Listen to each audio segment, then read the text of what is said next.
doa ini sungguh vital di dalam kehidupan kita. Nafas yang terus-menerus kita hidup setiap hari, itulah doa yang tidak boleh terputus sedikit pun. Dalam segala hal yang kita alami, kita rasakan, pergumulan apapun, kita datang kepada Tuhan dengan berdoa terus-menerus, maka Tuhan sendiri yang sebenarnya berperang ataupun melakukan segala keajaiban untuk kehidupan kita pribadi lepas pribadi. Lalu kita juga menaikkan permohonan itu sesuai dengan maunya Tuhan, sesuai dengan kehendak Tuhan, dengan didasari dengan ucapan syukur sebagai ekspresi iman kita kepada Allah yang selalu setia. Dan janji Tuhan, damai sejahtera Allah, ayat berikutnya tadi, damai sejahtera Allah yang melampaui segala akal akan memelihara hati dan pikiranmu dalam Kristus Yesus. Jadi segala sesuatu boleh terjadi. Bahkan situasi yang tidak menentu sekalipun itu akan dipakai Tuhan, diubahkan untuk menjadi sesuatu yang manis, yang sangat membuat kita kagum kepada Allah. Dari dulu, sekarang, sampai selama-lamanya tidak pernah terlambat pertolongan Tuhan. Jadi pada saat ini firman Tuhan ini akan kita aplikasikan dalam kehidupan kita, khususnya dalam manajemen keuangan rumah tangga. Tentu hal ini menjadi sangat menarik karena setiap hari kita memegang uang. Kalau boleh bertanya, pada pagi hari ini adakah yang sudah berbelanja lebih dari 100.000? Belum, Bu.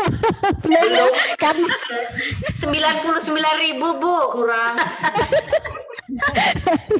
Iya. Ibu-ibu ada yang bawa dompet nggak ya? Dompetnya dibawa nggak, Bu? Kalau ada, coba dibuka sebentar dompetnya.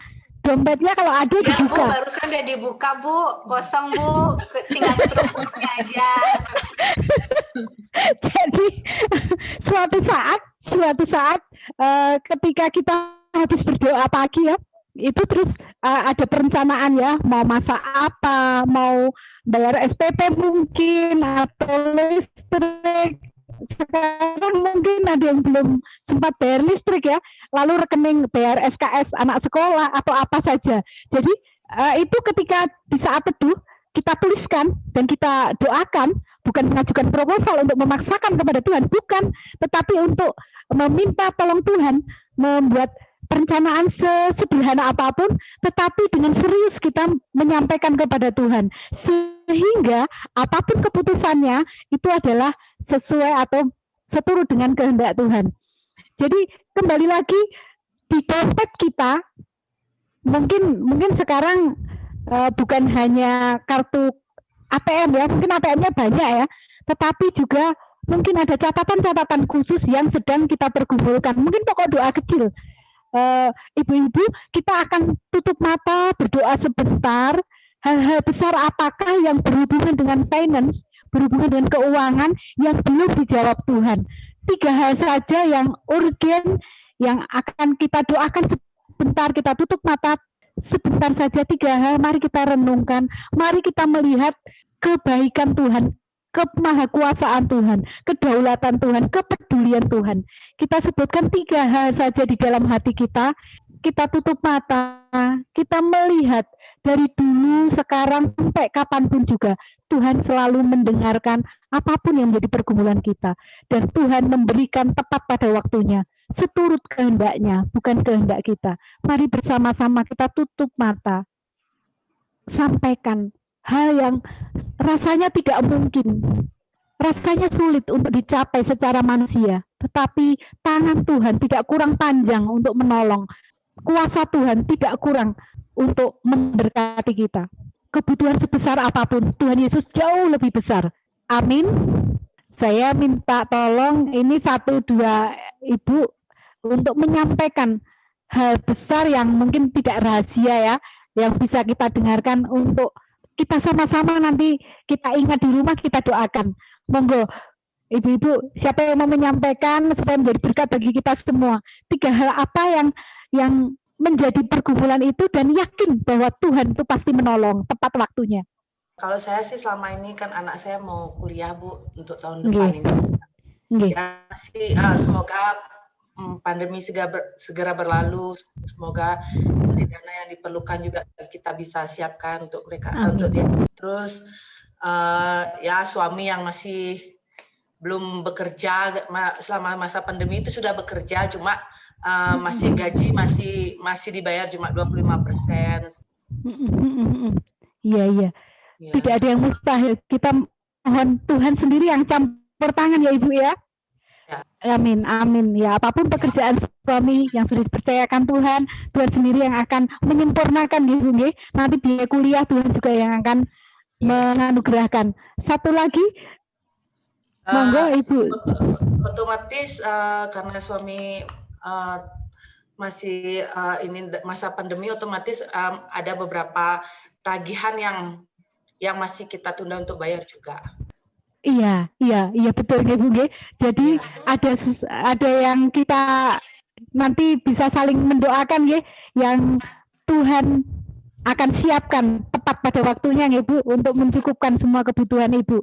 Dari firman Tuhan tadi bahwa segala sesuatu yang kita doakan, permohonan apapun, kita landasi dengan ucapan syukur sebagai ekspresi iman kita, dan iman untuk terus-menerus bergantung kepada Tuhan sepenuhnya, tidak melihat besarnya gelombang seperti corona ini yang tidak menentu, masuk new normal tetapi belum optimal, ini juga cukup mengganggu. Tetapi kasih Tuhan, cara Tuhan tentu berbeda dengan apapun yang terjadi situasi saat ini. Mari kita lihat bersama-sama untuk saat ini slide yang ketiga. Ini ya nggih. Jadi dulu sekali saya belum percaya sama Tuhan Yesus. Saya masih menemani nenek saya, rumahnya yang itu di belakang itu masih kepercayaan atau percaya pada namanya kejawen, kalau di sini namanya kejawen ya. Jadi setiap tengah malam nenek saya ini berdoa dengan Tuhannya begitu. Saya menunggui. Nah, pada saat itu dalam rancangan Tuhan yang sempurna, ada seorang misionaris dari Papua itu datang ke gereja kecil desa saya itu, lalu menceritakan tentang kasih Tuhan. Dan pada mulanya saya sendiri itu percaya, tetapi juga belum berani. Lalu singkat cerita, saya akhirnya percaya pada Tuhan Yesus. Dan nenek saya yang waktu itu kejawen sangat kuat juga ikut Tuhan Yesus. Lalu nenek ini menceritakan kasih Tuhan dan damai sejahtera yang dialami. Dia ceritakan ke tetangganya, dan pada sekitar tahun 90-an, 89-90, itu teman-teman nenek juga dibaptiskan di suatu gereja, ada sekitar 12-an orang, lalu ke desa tetangga dan ke tetangga lagi. Pada waktu itu tidak ada fotokopi, jadi hanya menceritakan sambil gotong royong. Biasanya kalau ada orang punya gawe itu kita saling membantu di tetangga. Itu nenek cerita, temennya ikut, akhirnya banyak yang ikut Tuhan. Sampai saat ini ada yang masih sepuh di desa saya, masih satu yang masih ikut Tuhan dengan setia dan anaknya jadi pendeta. Lalu satu lagi juga jadi pendeta di Semarang. Jadi dari yang sederhana itu Tuhan melakukan berbagai keajaiban. Satu hal lagi, pada saat nenek saya percaya pada Tuhan dengan keterbatasan yang buta huruf, tidak bisa membaca Alkitab, hanya mendengar apa yang disampaikan pendeta, hasil pertanian nenek saya itu tidak pernah mengalami dimakan hama wereng namanya, itu sampai habis, tidak pernah. Jadi rumah di belakang itu 2 ruang kecil seperti lumbung padi begitu selalu penuh, sehingga sampai bisa menyekolahkan saya sampai lulus kuliah itu tidak pernah habis. Dan nenek saya sampai dipanggil Tuhan itu tidak pernah punya hutang sepeser pun, meskipun dalam keterbatasan di desa. Ini cara Tuhan menolong itu sangat-sangat sederhana.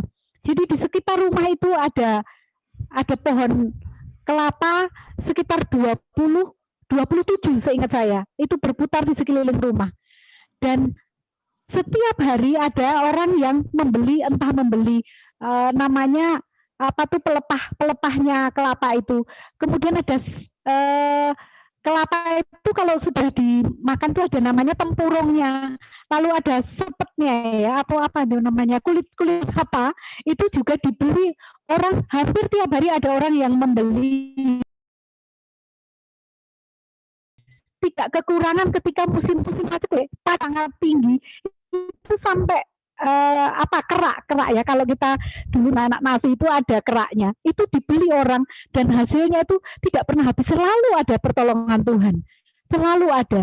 Itu yang akhirnya membuat saya secara pribadi itu ingat betapa cara Tuhan itu tidak menolong, memberkati dengan cara yang sangat sederhana. Tidak pernah membeli sayur karena tinggal lempar biji bayam, tumbuh, lalu ada kenikir, ada berbagai macam sayuran yang gratis tinggal kami petik. Itu juga yang kami kembangkan saat pandemi ini. Di depan rumah kami di Jogja itu juga ada tanaman mangga yang nempel saja di pagar karena tidak punya pekarangan. Itu buahnya bisa kami bagi untuk para tetangga. 100 lebih buahnya, dari yang tidak pernah berbuah selama 5 tahun. Kami tumpang tangan Tuhan, mohon kalau boleh masa-masa sulit ini bisa berbuah, dan itu buahnya besar-besar. Kemarin kami ambil buahnya dengan tetangga dan itu bisa dimakan bersama-sama, juga termasuk tanaman cabai dan sebagainya. Jadi ada 5 kemarin di undangan ditulis kiat keuangan sehat, prinsip 5 jari menjadi solusi. Jadi di sini sebagai perenungan, bagaimana kita bertanggung jawab atas berkatnya. Seberapapun berkat itu ketika kita kelola dengan melibatkan Tuhan, maka tidak ada jalan buntu. Lalu bagaimana kita bisa mengelola gaji atau pendapatan itu? Sekali lagi, tidak besar kecilnya itu yang akan membuat kita berkecukupan, tetapi semua yang kita terima sebesar apapun, entah gaji, entah pendapatan dari mana saja, asalkan itu kita bawa ke tangan Tuhan, maka Tuhan sendiri akan menolong kita untuk memanage sedemikian rupa dengan baik. Lalu minimal 10% dari penghasilan itu dikembalikan kepada Tuhan. Kalau kita minimal 10% dikembalikan untuk Tuhan. Lalu bagaimana konsep dan cara kita menabung, nanti kita belajar bersama bagaimana bergantung pada sang sumber berkat dalam hidup. Dan kita harus hidup hemat. Berikutnya, mari kita lihat 5 jari itu ya. Jari yang pertama, jari jempol, itu adalah Tuhan itu baik. Lalu yang kedua, telunjuk, Tuhan menunjukkan kuasanya. Jari tengah, Tuhan memiliki otoritas. Jari yang keempat, komitmen, jari manis. Kemudian jari yang kelima, kelingking, yaitu latihan, berinovasi, dan kreatif. Ini ada senior saya yang sangat setia mendoakan dan mensupport saya, namanya Ibu Diah dari Semarang.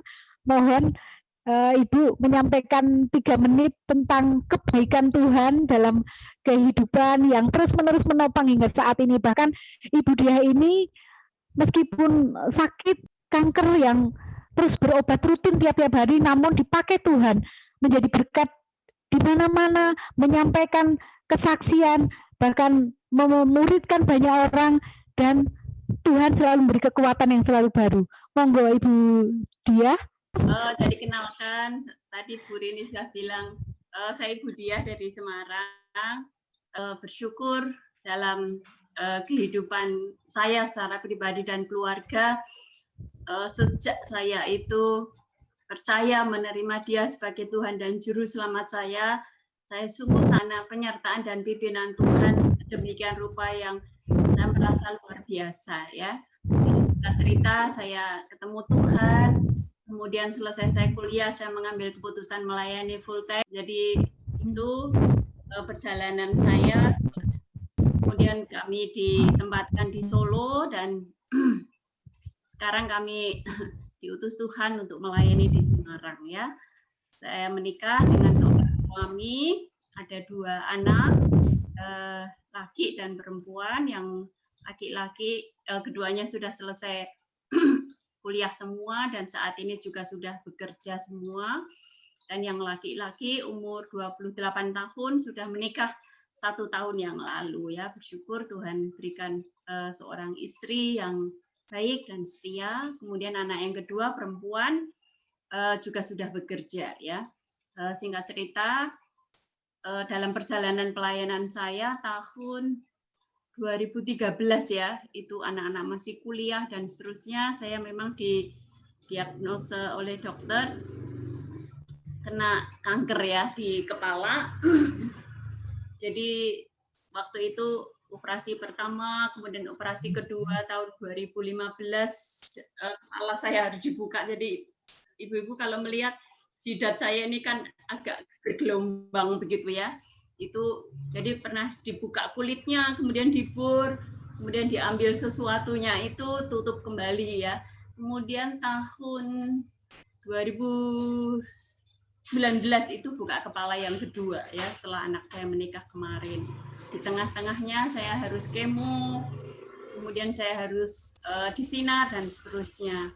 Namun saya bersyukur dalam perjalanan pengobatan saya tersebut tahun 2019 ya, itu ada asisten dokter datang ke rumah minta semua data-data saya ya. Jadi dokter minta semua, karena saya sudah dampingi oleh dokter itu sudah 6 tahun, yang tahun ini tahun yang ke-7. Saya merasa bahwa Tuhan itu sangat luar biasa ya. Saya tanya ke dokter, untuk apa? Untuk data-data yang diminta tersebut. Katanya akan dipresentasikan di Kongres Nasional Ikatan Dokter-Dokter se-Indonesia ya. Kemudian disampaikan di sana katanya, karena saya nggak tahu ya, itu di Kota Padang ya waktu itu. Katanya apa yang terjadi di saya, kasus yang sama yang terjadi juga di orang-orang lain itu tidak seperti yang saya alami seperti sekarang ini ya. Jadi dia katakan ya dalam tanda petik berhasil, sekalipun kemarin saya juga setiap bulan kan masih cek terus, masih ada sisa yang ada di sini itu ya, itu tidak bisa bersih kayak dokter bilang, letaknya itu loh Bu, letaknya sangat-sangat rumit sekali. Jadi ketika dokter akan operasi itu berkaitan dengan saraf mata, kemudian berbagai macam saraf-saraf yang banyak sekali di kepala gitu. Jadi perlu super hati-hati. Dan di dalamnya ketika maju operasi yang pertama tahun 2015, saya benar-benar memohon kepada Tuhan, didukung doa oleh banyak orang, sehingga akhirnya bisa berjalan dengan lancar. Saya merasa selesai dari operasi tersebut, dokter katakan saya harus masuk ICU, atau bla bla bla bla, berbagai implikasi ketika harus buka kepala tersebut. Tapi ternyata saya bisa langsung di ruang perawatan, tidak harus di ICU, saya langsung bisa bicara, sadar dengan baik, dan seterusnya. Jadi bagi saya itu surprise. Kemudian tahun 2019 masih operasi lagi, dan kemarin terus setiap 3 bulan itu saya harus ada itu loh, istilah namanya apa itu, sidik onkologi. Jadi di kedokteran nuklir itu kan sekarang sudah canggih sekali ya. Jadi saya dimasukkan ke semacam alat. Jadi alat itu alat namanya ya tidak tahu, kalau saya sih sidik onkologi, kemudian bone scan. Alat itu hanya ada di 4 rumah sakit besar di Indonesia saja, salah satunya di Karyadi. Jadi itu yang terjadi, dan bisa tahu perkembangan saya hanya melalui alat tersebut ya. Kemarin saya baru tahu, Ibu, sekali sidik onkologi itu biayanya 5 juta ya. Tapi ibu-ibu yang saya kasih di dalam Tuhan, sejak saya kena CA ini ya, tahun 2013 memang saya memakai fasilitas dari, waktu itu masih jam sostek ya, masih bayar 50-50. Kemudian tahun 2014 itu diberlakukan full, gratis, tis. Jadi saya tidak kehilangan uang sama sekali, hanya mungkin transport dan lain sebagainya. Jadi tiap kali berobat, operasi, kalau saya hitung-hitung, saya total sudah mungkin lebih daripada 500 juta. Ya, kalau saya pikir-pikir, Tuhan kalau 500 juta mungkin jual rumah masih kurang dan lain sebagainya. Ya. Tapi Tuhan itu luar biasa. Jadi sejak saya sakit, semua ditanggung oleh Tuhan. Ya, jadi itu pergumulan yang saya hadapi. Sekalipun saya mengalami yang semacam itu, saya bisa melayani seperti biasa, diagnosanya tidak bagus, saya tidak ada keluhan dan seterusnya. Ya.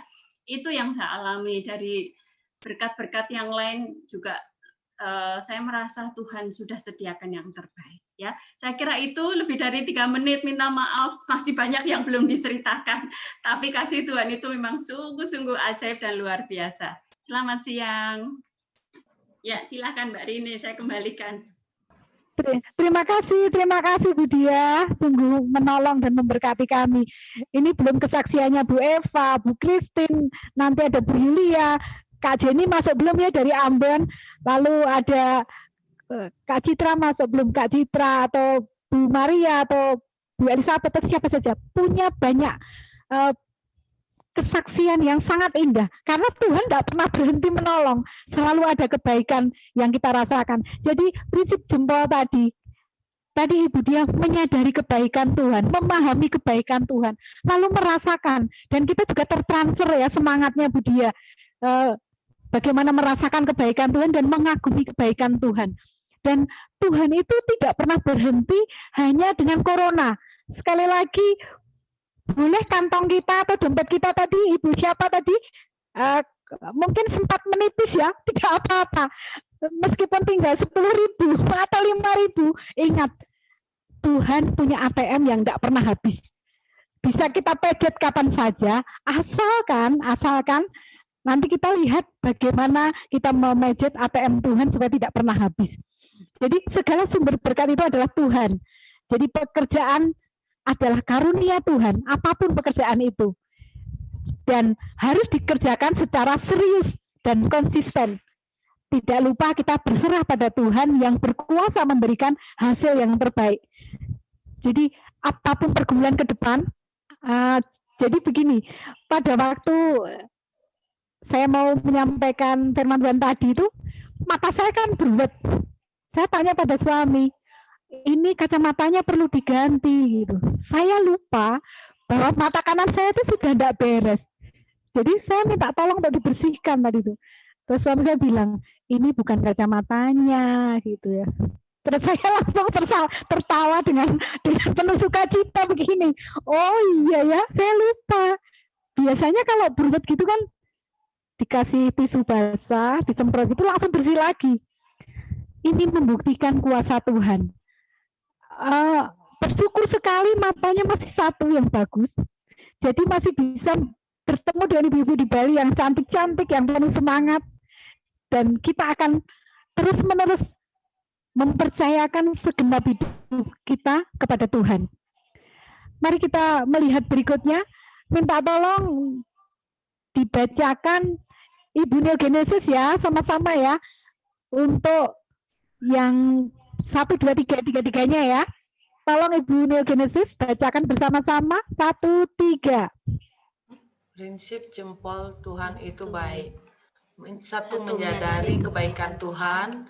2, memahami kebaikan Tuhan. 3, merasakan kebaikan Tuhan. 4, mengagumi kebaikan Tuhan. Segala adalah Tuhan. Pekerjaan adalah karunia Tuhan yang harus dikerjakan secara serius dan konsisten. Tidak lupa berserah pada Tuhan yang berkuasa memberikan hasil yang terbaik. Ya, terima kasih. Selanjutnya Bu Eva. Prinsip jempol Tuhan itu baik.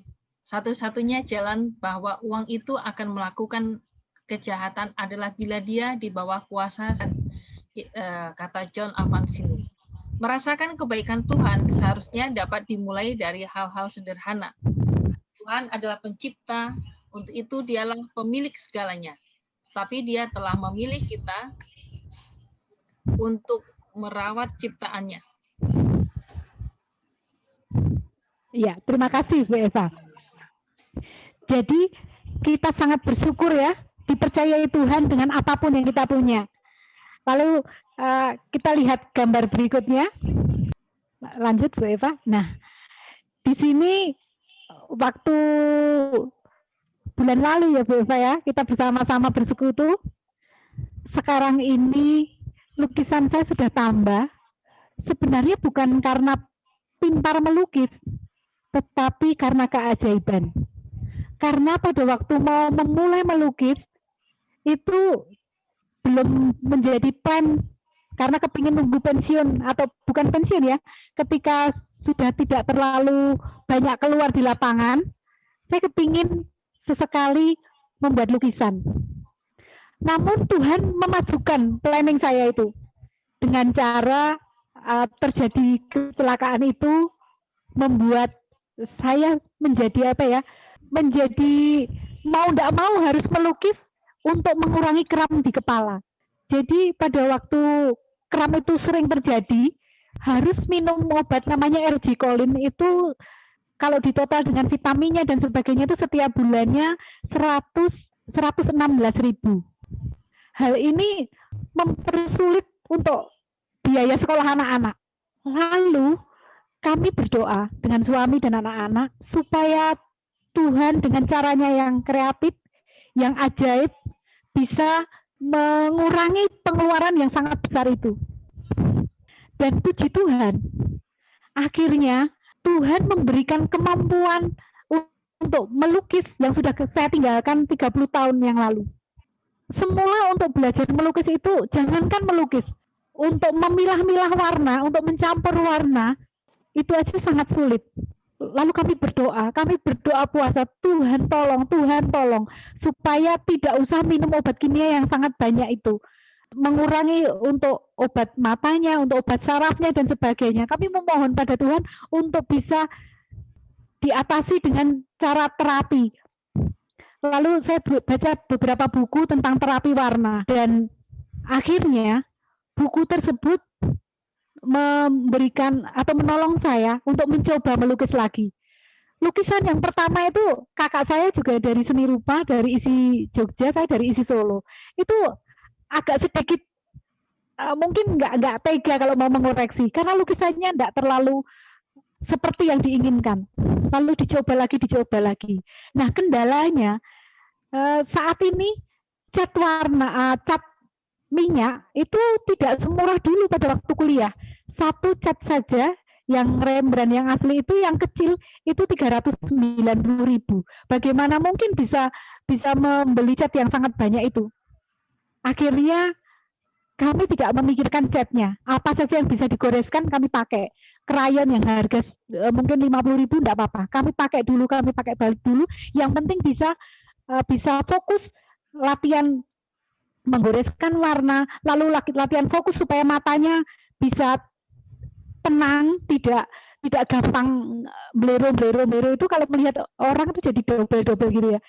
Dan singkat cerita akhirnya bisa melukis dan bulan Agustus kemarin ikut pameran dan lukisan itu sekarang ini dikoleksi Haji Kombes Wahyu Ekadianta di Mabes Polri sana. Lalu bulan Januari nanti akan ikut pameran lagi di Jogja, Ikatan Pelukis Indonesia, sekitar 120-an orang. Kemudian mungkin 15 Desember kalau nanti bisa prepare untuk persiapan melukis, itu ikut pameran di Surabaya untuk ikatan, bukan campuran, tapi pelukis Jawa Timur. Ini sekali lagi, kemarin cat yang mahal itu baru saya miliki beberapa saja. Tetapi untuk menemukan cat yang misalnya ketemu coklat, saya membuat dari merah dan hijau. Barulah jadi warna coklat. Seperti itu yang saya lakukan untuk menghemat dana sehingga bisa berekspresi. Pertama, melukis ini sudah mengurangi RG Colin, saya sudah tidak bergantung dengan obat saraf RG Colin yang sangat mahal itu, bisa mungkin hampir 1 tahun sudah stop. Jadi yang biasanya per hari 116.000 itu hanya sekitar mungkin nggak sampai 20.000. Itu dari pekerjaan yang ditolong oleh Tuhan sendiri. Dan dari lukisan itu ketika terjual dan dananya itu bisa untuk berbagi dengan 3 motor karena anak kami ada anak untuk kuliah, kemudian satunya kami taruh di desa kalau untuk keliling kunjungan ke beberapa jiwa yang agak masuk, jadi kami pakai tinggal di desa 1 motornya, lalu satu lagi untuk sekolah anak yang di SMP itu untuk antar jemput. Jadi dengan 3 motor itu setiap hari kami menyisihkan 3.000. Pakai uang recehan 1.000-an boleh, pakai kalau telat atau kami lupa misalnya seminggu kami harus membayar, dimasukkan ke botol atau kaleng. Kalau seminggu ya berarti kami membayar 7.000. Itu kami lakukan bersama suami, saling mengingatkan. Jadi pada waktu mau pajak, kami ambil namanya uang mati. Uang mati itu uang yang tidak boleh diudik-udik, tidak boleh diganggu-ganggu. Khususnya hanya sesuai budget yang untuk pajak itu. Jadi sebelum kecelakaan kami punya karimun yang kecil itu kami nabungnya setiap bulannya itu 2.500. Lalu dari mana uangnya? Jadi kalau ibu-ibu mau ke pasar biasanya bawa uang berapa itu? 50.000 atau 100.000? Ada yang bawa mungkin 50.000 ya. Jadi kalau mau ke pasar, kalau biasa itu apa? Belanjanya di yang lewat rumah atau ke pasar? Yang lewat rumah, Bu. Takut Yang ke lewat pasar. rumah ya. Belum ke pasar ya. Jadi begini, nanti misalnya Bu Kristin atau Bu Yulia atau Bu Dia atau siapa saja ya. Jadi kalau mau belanja itu kan buka dompet, terus ambil 50.000-an. Nah, nanti tolong jangan dihabiskan semua. Pada waktu kita kepikiran ada 2 motor, berarti 2.000 itu tidak boleh dihabiskan ya. Ambil 2.000-nya itu tolong dimasukkan di kaleng atau di botol yang tidak akan dibuka sebelum waktunya pajak tiba. Jadi dengan 50.000 atau 75.000 atau 100.000 dikurangi 5.000 atau 7.000 itu tidak akan mempengaruhi konsumsi kita sepanjang hari itu, tetapi kita bisa membayar pajak itu tanpa harus memikirkan lagi dengan apa ya, mengganggu kebutuhan yang lain. Tadi Bu Yuli atau siapa tadi ya yang ketika menabung dulu itu juga boleh, bagus. Jadi apapun caranya boleh, yang penting menabung dulu supaya tidak kesulitan ketika kita jatuh tempo membayar. Lalu bagaimana kalau uang kuliah? Biasanya saya pribadi memakai uang itu dengan cara begini. Ada waktu-waktu tertentu kita mendapat berkat yang tidak terduga. Salah satu contoh, ketika nanti awal bulan itu saya membayar UKT 2,5 juta. Itu harus ada, mau tidak mau, karena kuliah tidak boleh dikredit, harus dibayar. Jadi biasanya saya mulai dari bulan Februari itu sudah mulai menabung uang yang tidak terduga.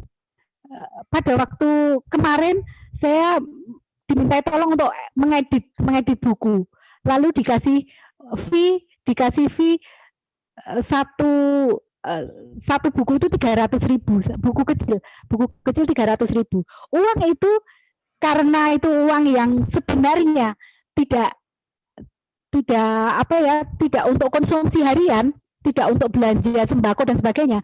Uang 300 itu biasanya saya matikan, saya diamkan untuk nanti bulan Januari 2001 itu untuk membayar UKT anak sekolah. Lalu kenapa cuma 300? Akhirnya gimana? Nanti ada lagi cara Tuhan menolong. Ketika dimintai tolong untuk melukis atau membikinkan sketsa, kadang dikasih amplop 500 atau 700 sketsa pakai pensil biasa misalnya. Itu juga saya masukkan untuk pos yang tidak terduga itu untuk menjadi bagian dari rekening yang rekening besar yang harus ditutupi. Jadi apapun yang Tuhan percayakan, kita masukkan di pos-pos yang sangat urgent di masa-masa mendatang. Meskipun kalau ada hal-hal yang darurat, ada sakit penyakit, atau harus mendesak, ada keperluan yang penting sekali, itu boleh diambil. Tetapi kalau tidak, saya hampir tidak pernah ke mall, ibu-ibu, meskipun tidak ada corona, saya jarang sekali. Karena saya punya kelemahan begini, kalau saya masuk mall, kalau saya senang barang sesuatu, itu biasanya kepikiran gitu.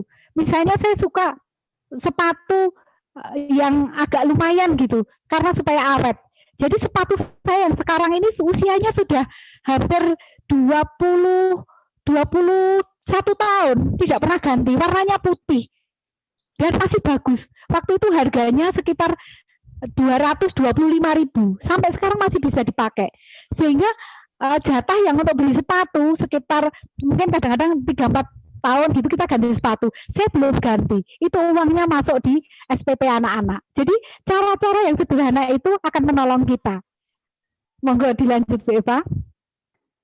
Ya, minta tolong dibacakan salah satu ibu, monggo Bu Eva yang menunjuk Prinsip telunjuk Tuhan menunjukkan kuasa-Nya.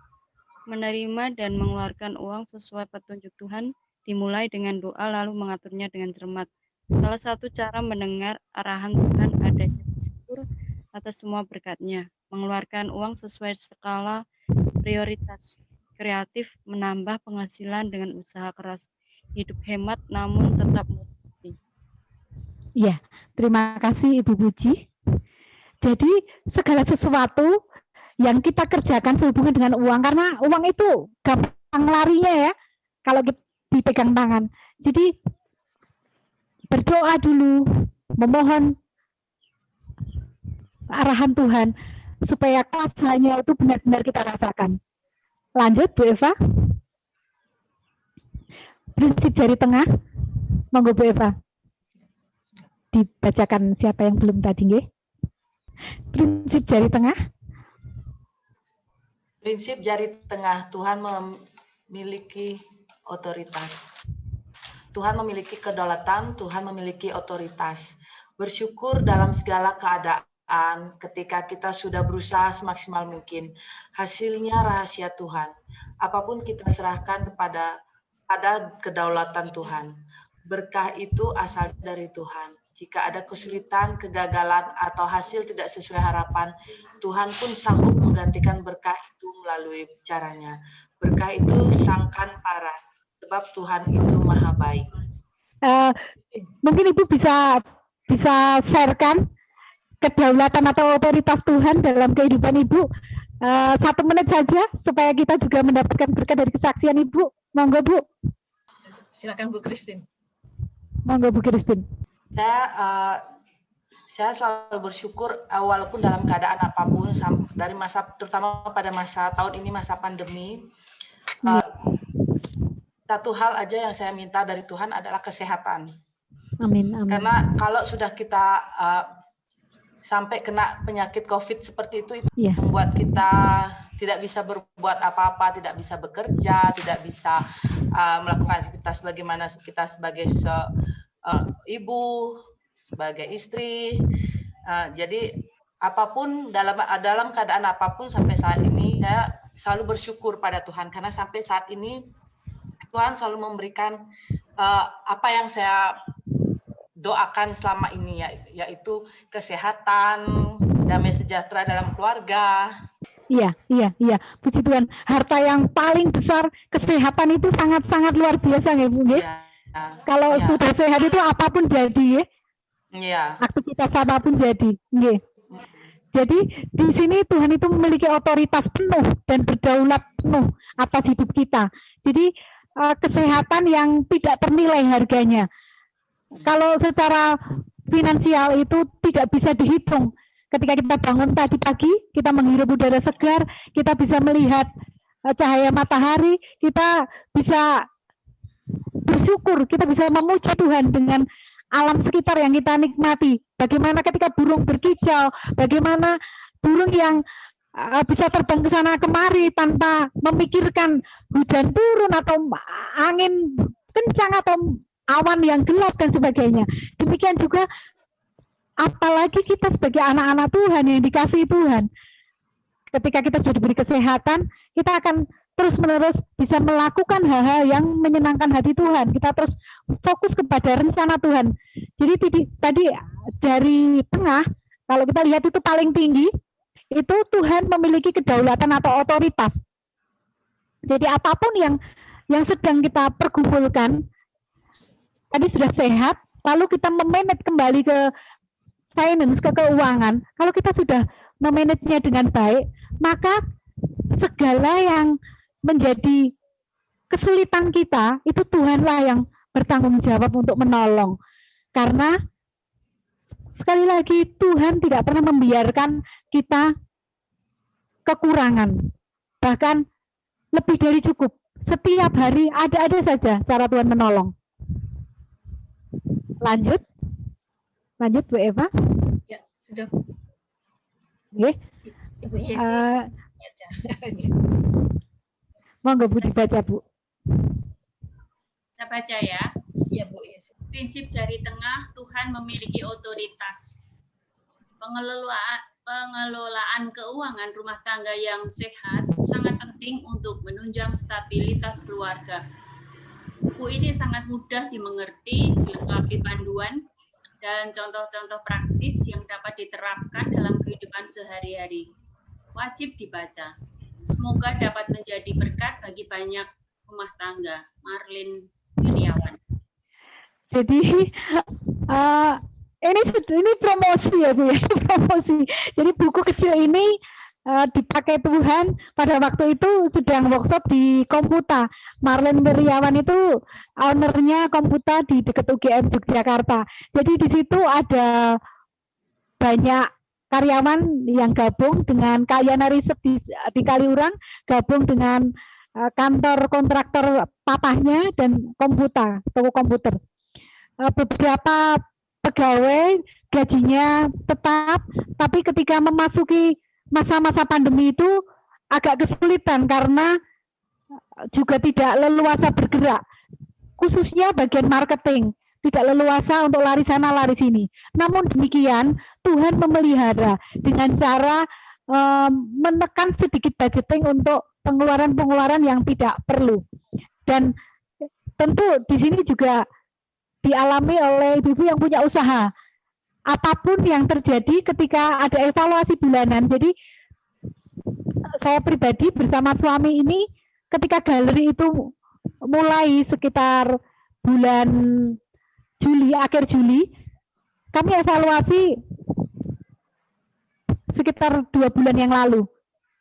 Kami evaluasi hal-hal apa yang harus kami stop dan hal apa yang harus kita kembangkan, harus maju terus. Salah satu hal begini, ketika galeri ini kami pilih di desa sesuai dengan dana yang tersedia, itu kami padukan, kami kombinasikan dengan warung soto yang kecil, yang harganya murah, hanya 3.000-an satu mangkok. Dan yang datang adalah orang-orang yang sebenarnya tidak terlalu butuh makan sebenarnya. Ternyata sebagian besar hanya butuh cerita bagaimana mengalami kesulitan ketika hama wereng itu menghabiskan hasil panen di kanan kiri galeri ini. Salah satu seorang ibu itu datang dan menyampaikan kegalauannya bahwa hampir 3 kali itu gagal panen dan saat ini mulai menanam padi kembali. Lalu saya menyampaikan begini, Ibu, Tuhan itu sumber berkah dan pertolongan. Andai saat ini kita khawatir terus bahwa nanti gagal panen, itu harus dihilangkan secepatnya. Kita harus mengganti dengan memuji Tuhan dengan cara Ibu, karena Ibu itu belum percaya Tuhan. Saya sampaikan, apakah Ibu mau minta mujizat kepada seorang pribadi yang memiliki berjuta-juta mujizat, yaitu namanya Isa Al-Masih. Saya memperkenalkannya tidak pakai nama Yesus Kristus. Lalu ibu dan seorang bapak itu mengatakan, terus gimana caranya? Saya menyampaikan, silakan berdiri di dekat sawah, berdoa. Isa Al-Masih yang memiliki berjuta-juta mujizat, saya mohon ampun segala dosa. Saya memohon Tuhan Tuhan menolong pertanian atau sawah saya ini supaya bisa menghasilkan panen yang baik. Lalu di saat masih berbincang-bincang, saya minta maaf pada ibu itu, saya bilang sama bapak itu, saya menyampaikan begini, mohon maaf, saya Kristiani, jadi saya menyampaikannya dengan cara Kristen. Jadi saya biasanya melakukan 4 hal.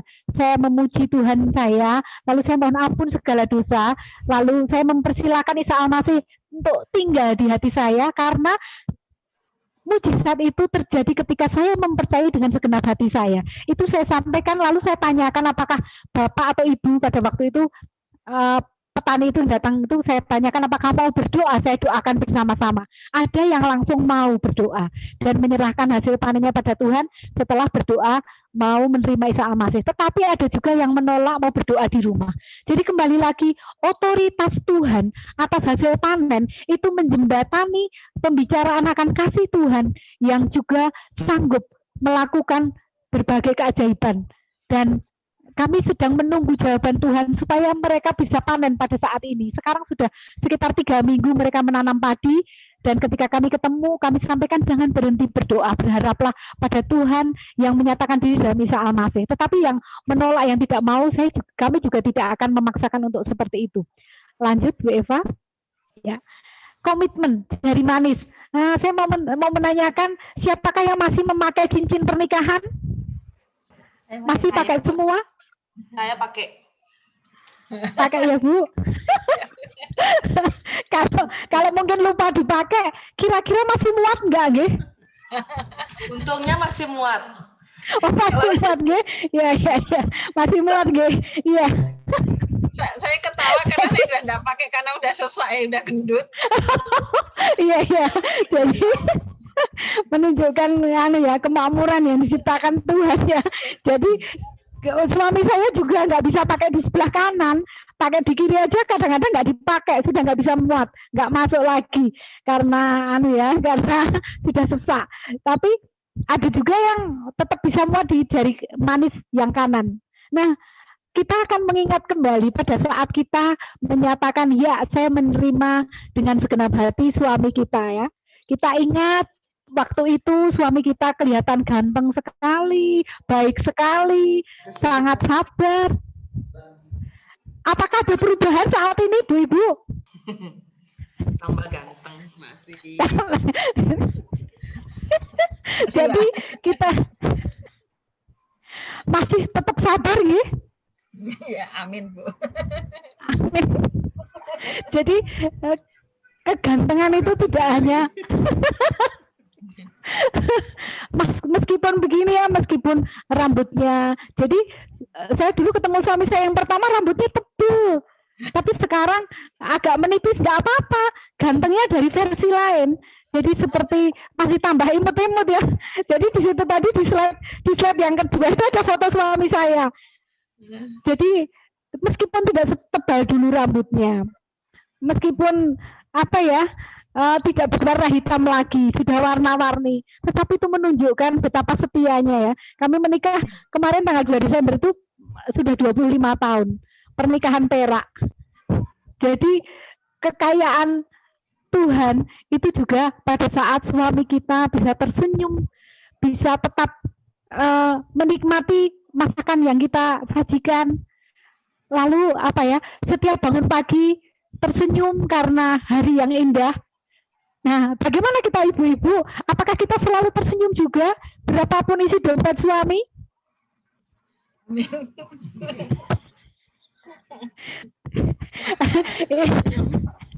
Iya. Jadi ini komitmen di sini tadi kembali ke masalah keuangan tadi ya, komitmen seperti ini suatu hal yang sangat serius yang harus kita lakukan. Seberapapun kalau mau menabung tidak usah menunggu sisa, karena tidak akan pernah sisa. Keinginan kita itu terus berbunga-bunga, ingin ini, ingin itu, ingin ini, ingin itu, terus saja ya. Tapi kalau kebutuhan itu bisa diatasi dengan berdoa. Jadi kalau kita butuh sesuatu, kita berdoa, pas waktunya nanti Tuhan akan memberikan. Nah, caranya tadi seperti tadi, menabung itu kembali lagi, saya namanya uang mati. Uang mati itu nanti kalau Bu Christine bagi paket Natal, semua dikirim 10.000 misalnya ini ya, 10.000 untuk anak-anak, itu adalah uang yang tidak terduga. Terus nanti misalnya ada paket 50 ribuan dari Bu Eva dibagi ke semua ibu-ibu, itu namanya uang tidak terduga. Itu boleh dimasukkan uang mati. Uang mati itu uang yang tidak usah diudik-udik. Terus tiba-tiba ada paket dari Semarang, dari Bu Diah misalnya, oh paket sembako seharga, ini sembako bukan uang ya, seharga 75.000 misalnya begitu. Itu sembako itu mari kita ganti dengan uang belanja yang di dompet kita. Jadi cara uang kami berdua tidak bertambah meledok banyak, tidak. Tetapi kalau kami dapat sembako pada waktu tertentu itu di desa itu namanya ater-ater atau wewean. Itu diberi sembako tapi wujudnya mentahan. Ada gula 1/4, ada beras 1 kilo. Itu kalau ada orang meninggal kami diberi mentahan begitu. Nah, supaya menjadi uang dan bisa ditabung, kami keluarkan yang jatah membeli beras, kami ambil dari dompet belanja, yang jatah beli gula. Setelah dinominalkan, uang itu disimpan di dompet khusus untuk membayar SPP atau membayar uang kuliah atau untuk membeli vitamin dan sebagainya. Ini cara yang sederhana yang ibu-ibu nanti bisa praktekkan, nggih. Jadi itu. Lanjut Bu Eva. Ya, minta tolong dibacakan yang ibu yang belum baca. Ibu Yesi Kastanya atau Ibu Marta? Atau silakan. Ya, Bu. Oh iya, silakan Bu. Prinsip kelingking, inovasi, dan kreativitas. 13 perlunya latihan, 14 hidup hemat, 15 belajar memberi, 16 perencanaan yang sistematis, 17 berpikir positif dan optimis, 18 inovasi dan kreativitas dalam menabung, investasi, pencatatan, model evaluasi, dan teknik alokasi. Ya, terima kasih Bu Marta. Ya. Monggo dibacakan lagi yang dari kelingking. Prinsip kelingking, inovasi, dan kreativitas, belajar membuat anggaran, pribadi, keluarga, tim, terus-menerus latihan hemat, berani berbagi, rendah hati, menerima koreksi, masukan agar mendapat ide-ide yang cemerlang untuk berhasil. Usahakan untuk tidak berhutang dalam semua proses kerja, tanpa beban, ringan, dan damai sejahtera. Iya, terima kasih. Jadi kelingking ini kecil tapi sangat berguna banget, nggih. Kalau kita kepalkan tangan, kalau tanpa kelingking itu tidak sekuat kalau dengan topangan kelingking. Jadi semua yang kita pelajari itu sangat diperlukan latihan menabung. Dari uang receh tadi, ingat satu motor 1.000 setiap hari. Kalau mobil Avanza tahun 97-an itu sekitar 4.000 maaf, dikoreksi suami saya, 4.000 tiap hari untuk Avanza tahun 97. Monggo ibu-ibu bisa latihan begitu, dari uang belanja silakan diambil sedikit, bisa mulai besok pagi sehingga ada income yang sebenarnya pasif tetapi sangat aktif. Tidak terasa nanti akan ada uang khusus yang kita sediakan untuk mengantisipasi masa atau saat wabah ini, pandemi ini, bisa menemukan solusi-solusi yang baik. Mari kita lihat berikutnya. Monggo Bu Eva lanjut. Ya, lanjut saja, dilewati. Nggih. Minta tolong dibacakan. Monggo Bu Eva, yang belum membaca atau Ibu Marta, silakan Bu Marta. Masih di toko ya Bu Marta. Ya, silakan Bu Marta. Prinsip kelingking. Prinsip kelingking, inovasi, dan kreativitas. 10% untuk Tuhan dan kegiatan sosial. 40% untuk rekening wajib, listrik, air, telepon, arisan, SPP, pajak, asuransi, kredit. 30% untuk biaya hidup. 10% untuk tabungan, 10% untuk Boomer Money. Ya, terima kasih Bu Marta. Jadi di sini 10% untuk Tuhan, itu untuk kita anak-anak Tuhan, nggih. Tapi kalau saya menyampaikan di orang yang belum mengenal Tuhan atau yang mayoritas Muslim atau yang lain, itu kegiatan sosial. Jadi uang 10% itu harus keluar dari dompet karena itu haknya untuk kemuliaan nama Tuhan. Tapi bagi orang umum yang belum mengenal Tuhan itu untuk disampaikan untuk sesama. Lalu 40% untuk rekening wajib. Ini tidak boleh ditawar-tawar. Begitu ada uang, secepat-cepatnya langsung kita bayar. SPP, lalu listrik, air, terus mungkin ada yang saat ini sedang ibu-ibu masih ada beban kredit yang harus ditanggung, masih jalan berapa atau harus diselesaikan berapa tahun lagi atau berapa bulan lagi, masih ada? Banyak, Bu. Oh iya, itu bagus juga, itu cara menabung dengan sedikit dipaksa ya. Kalau kredit itu sistem yang dibangun, itu bukan hutang, tapi sistem keuangan untuk menolong kita. Semoga yang masih melanjutkan kredit, Tuhan berkati tiap-tiap bulan segera lunas dengan cara Tuhan yang ajaib ya ibu-ibu ya. Amin. Iya. Amin ya. Jadi nanti ibu-ibu kalau mendapatkan berkat yang tidak terduga, boleh dimasukkan ke rekening kredit. sehingga sehingga meringankan di per bulannya. Lalu 30% untuk biaya hidup. Ini untuk konsumsi tiap-tiap hari. Jadi 30% ini bisa naik turun. Apabila kreditnya sudah lunas, tentu biaya hidupnya bisa naik sedikit. Tetapi bisa juga di-change, dimasukkan di tabungan yang lebih supaya waktunya anak-anak nanti sekolah atau kuliah sudah ada menjadi bumper money juga bisa. Jadi di sini luas, yang tidak boleh tawar-tawar adalah 10% dulu untuk Tuhan minimal, bisa 15% untuk Tuhan, bisa 20% untuk Tuhan, tapi minimal 10%. Lalu yang 40% itu tidak boleh ditawar, karena itu tanggung jawab kita sebagai anak Tuhan. Itu integritas kita. Kalau kita membayar semua rekening itu tepat waktu, itu akan memuliakan Tuhan dan kita mudah untuk bersaksi tentang kebaikan dan kasih Tuhan. Kalau masalah biaya itu begini Ibu-Ibu. Jadi suatu saat ketika kami juga membeli rumah di Jogja itu caranya cash tempo. Jadi kami harus melunasi selama 1 tahun karena uang kami nggak cukup untuk membayar cash. Jadi kami suatu saat prinsip kami daripada hutang, kami mengurangi biaya hidup. Yang penting masih ada sedikit nasi dan sayur mayur. Karena Tuhan memelihara kesehatan kami tidak hanya dengan yang daging-daging yang belum bisa kami jangkau pada waktu itu. Jadi kami doa dan puasa, lalu kami buka puasanya itu dengan nasi dan sayur sama tahu tempe saja. Itu kami alami selama hampir setengah tahun karena kami sudah komitmen untuk melunasi rumah yang kami beli secara cash tempo. Jadi Ibu bisa berdoa seperti itu, bisa minta kreativitas Tuhan, dan saya percaya Ibu-Ibu juga punya banyak pengalaman yang menarik bersama Tuhan, dan Tuhan tidak pernah kurang cara untuk memenuhinya. Lanjut Bu Eva. Jadi ini nanti bisa diisi pribadi setelah berdoa, nanti bisa dituliskan. Kalau gajinya misalnya atau uang yang diperoleh dari toko atau dari usaha atau dari mengajar sebagai dosen atau sebagai guru, misalnya 2.500.000 misalnya, itu silahkan yang 10% secepat-cepatnya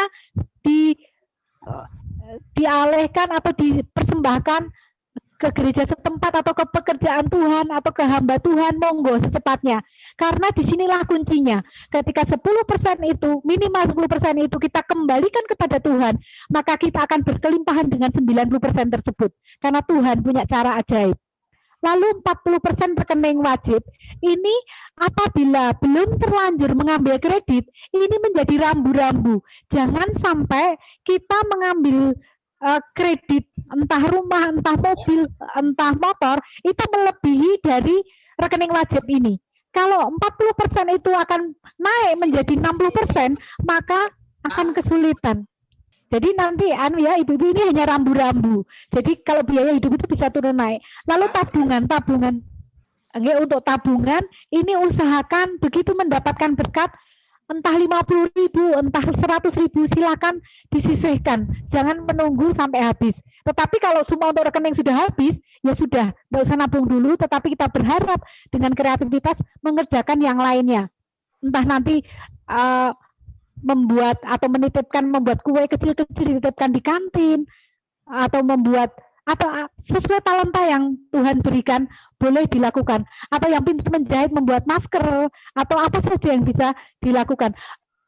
Bisa juga hidup hemat dengan menanam cabai di samping rumah, atau bisa juga dengan cara hidup hemat itu matikan semua listrik yang tidak dipakai dan cabut yang tidak dipakai, stop kontak. Itu kalau kita ngecasnya selesai, cabut semuanya. Itu bisa irit sekitar 30.000 sudah kami praktekkan di rumah.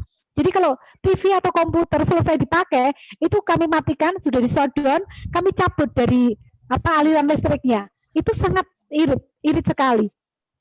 Karena segala sesuatu yang kita lakukan dari yang sederhana ini akan membuka berkat Tuhan yang besar sekali.